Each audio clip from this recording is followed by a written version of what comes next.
야구야구 김영준입니다. 지난해 KBO 리그 최고의 히트 상품은 ABS 자동투구 판정 시스템이었습니다. 논란이 된 부분도 있긴 했지만 양팀 모두에게 공평한 존이 팬들의 스트레스를 사라지게 만들었다는 평가입니다. 저는 KBO가 먼저 시작한 건 정말 엄청난 일이었고 메이저리그가 결심하는데도 영향을 미쳤을 거라고 생각합니다. 그동안의 룰 개정은 항상 메이저리그가 먼저 시작한 다음 KBO가 뒤를 따랐고 일본이 가장 늦게 도입하는 식으로 진행된 바 있습니다. 메이저리그도 ABS 도입을 준비합니다. 지난해 5월 맨프레드 커미셔너는 빠르면 2026년 도입을 시사했고 올해 시범 경기를 통해 최종 점검을 할 계획입니다. 메이저리그는 룰 개정위원회가 있어 심판 선수도 동의해야 하지만 사무국이 임명한 사람이 과반수가 넘기 때문에 경기룰 개정은 사실상 사무국 마음대로 할 수 있습니다. 메이저리그가 ABS 테스트를 KBO보다 먼저 시작했는데도 도입에 신중했던 이유는 경기에 가져올 변화 때문입니다. 맨프레드 커미셔너가 그동안 밝힌 생각은 다음과 같습니다. 룰북에 따르면 스트라이크 존은 모서리를 가지고 있다. 하지만 100년 넘게 이어진 심판의 존은 타원형이었다.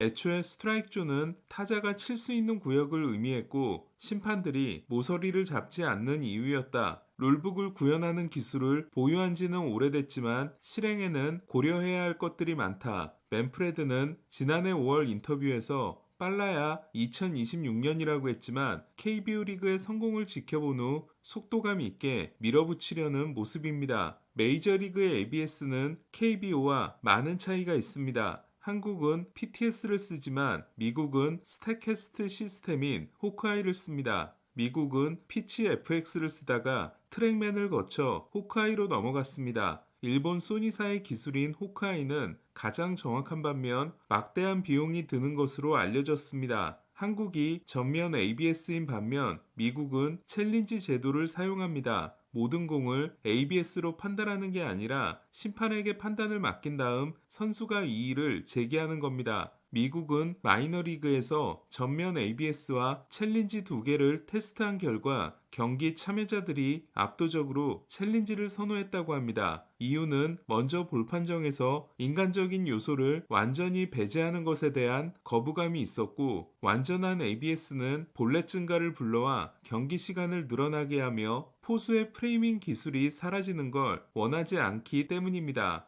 저는 챌린지 이야기를 들었을 때 경기 시간을 많이 늘어나게 하지 않을까 생각했지만 마이너에서 운용해본 결과 평균 17초의 증가가 있었다고 합니다. 챌린지는 타자, 투수, 포수만 가능하며 감독이 신청하는 건 불가능합니다. 챌린지 신청이 들어오면 경기장 화면과 TV 화면을 통해 빠르게 확인이 가능하기 때문에 경기 시간의 지연이 거의 없습니다. 챌린지 기회는 팀당 2번이고 심판의 판정이 오르면 삭감됩니다. 경기 후반 중요한 상황에서 챌린지 기회가 없으면 안 되기 때문에 아껴 써야 할 필요가 있습니다. 챌린지 기회가 3번이었을 경우 경기당 5.8회의 챌린지 신청이 있었고 2번일 때는 3.9회의 신청이 있었는데 마이너 관중들을 대상으로 한 설문에서는 4회 이하가 좋다는 결과가 나왔습니다. 그리고 판정은 51%가 뒤집혀 번복률은 반반이었습니다.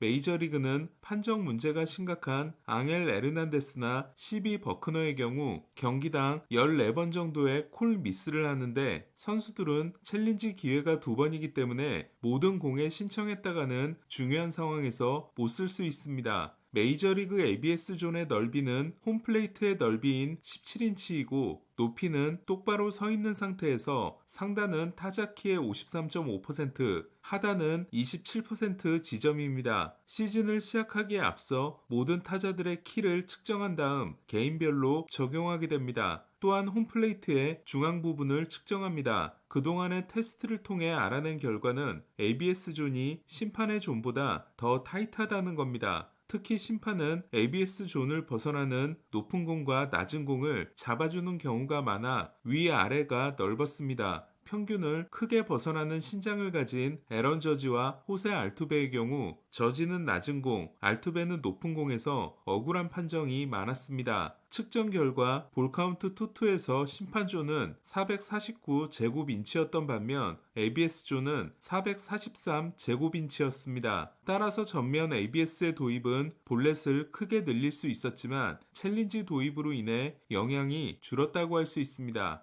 볼넷은 타자에게는 중요한 공격 옵션이지만 야구를 지루하게 만드는 가장 결정적인 부분입니다. 타고 투저가 절정이었던 2000년에는 한 팀이 경기당 3.75개를 내줬지만 지난해에는 3.07개였습니다. 볼넷은 3개 초반이 적절하고 3개 아래로 떨어지면 경기의 속도감이 살아납니다. 메이저리그는 볼넷과 삼진을 줄이고 안타와 인플레이 아웃을 늘리는 게 목표입니다. ABS에 대한 메이저리그의 또 다른 고민은 방송국 존과의 차이입니다. 메이저리그는 공식 호크아이 존에 비해 방송국 존이 정확하지 않아 심판들이 피해를 많이 봤다는 생각을 가지고 있습니다. 제가 중계하면서도 실제로 방송국 존이 이상한 경기들이 있었고 TV 화면과 게임데이의 판정이 다른 경우들이 많았습니다. 이에 방송국 존을 노출할지에 대한 고민을 하고 있는 것으로 알려졌습니다. 올해 시범경기에서는 13개 구장에 설치해 19팀의 경기에서 ABS 사용이 가능하고 이는 전체 경기의 60% 정도를 차지한다고 합니다.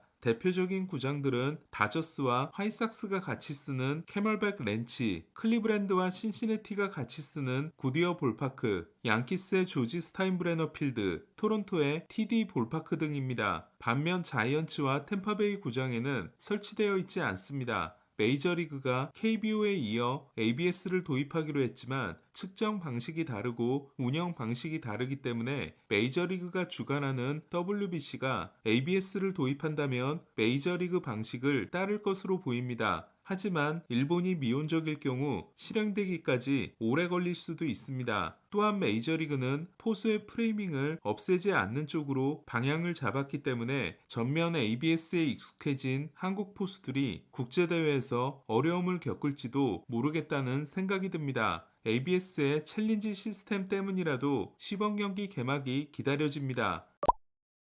알투베는 첫 시범 경기에서 좌익수로 출전한다고 합니다. 알투베는 골드글러브를 수상한 적도 있지만 지난해 최악의 이루수였습니다. 휴스턴은 골드글러브 수상 경험이 있는 이루수 브랜든 로저스와 마이너 계약을 맺었습니다. 로저스는 2015년 전체 3순위 지명자로 스완슨과 브래그먼에 이어 뽑혔지만 쿠어스필드를 쓰면서도 공격이 터지지 않았고 콜로라도가 논텐더했습니다. 그동안 휴스턴은 대체로 수비 범위가 작은 홈경기에서 알바레스를 좌익수로 출장시켰지만 알투베가 좌익수로 출장하면 알바레스의 지명타자 출장이 늘어납니다. 알투베와 알바레스는 에스파다 감독의 지시라면 무엇이든 따르겠다고 했습니다. 요시다는 어깨가 불편한 상태지만 개막전 출장에는 문제가 없다고 합니다. 데버스가 3루에서 밀려나면 본인들의 자리에 문제가 생기는 카사스와 요시다는 데버스 지지를 드러냈고 특히 카사스는 대놓고 했습니다. 코라 감독은 함께 뛰었던 커트 실링이 진중한 사람이면서도 자기 생각을 드러내는 걸 주저하지 않았는데 카사스가 실링 같다고 생각해 달라고 했습니다. 다저스는 금요일에 열리는 컵스와 첫 번째 시범 경기에 야마모토를 선발로 냅니다. 야마모토는 도쿄 시리즈의 개막전 선발이 유력합니다. 사사키도 타자를 세워놓고 하는 라이브 피칭을 처음으로 했습니다. 컵스는 개막전 이마나가에 이어 스틸을 2차전 선발로 낙점했습니다. 오늘 소식은 여기까지입니다. 야구야구 김영준이었습니다.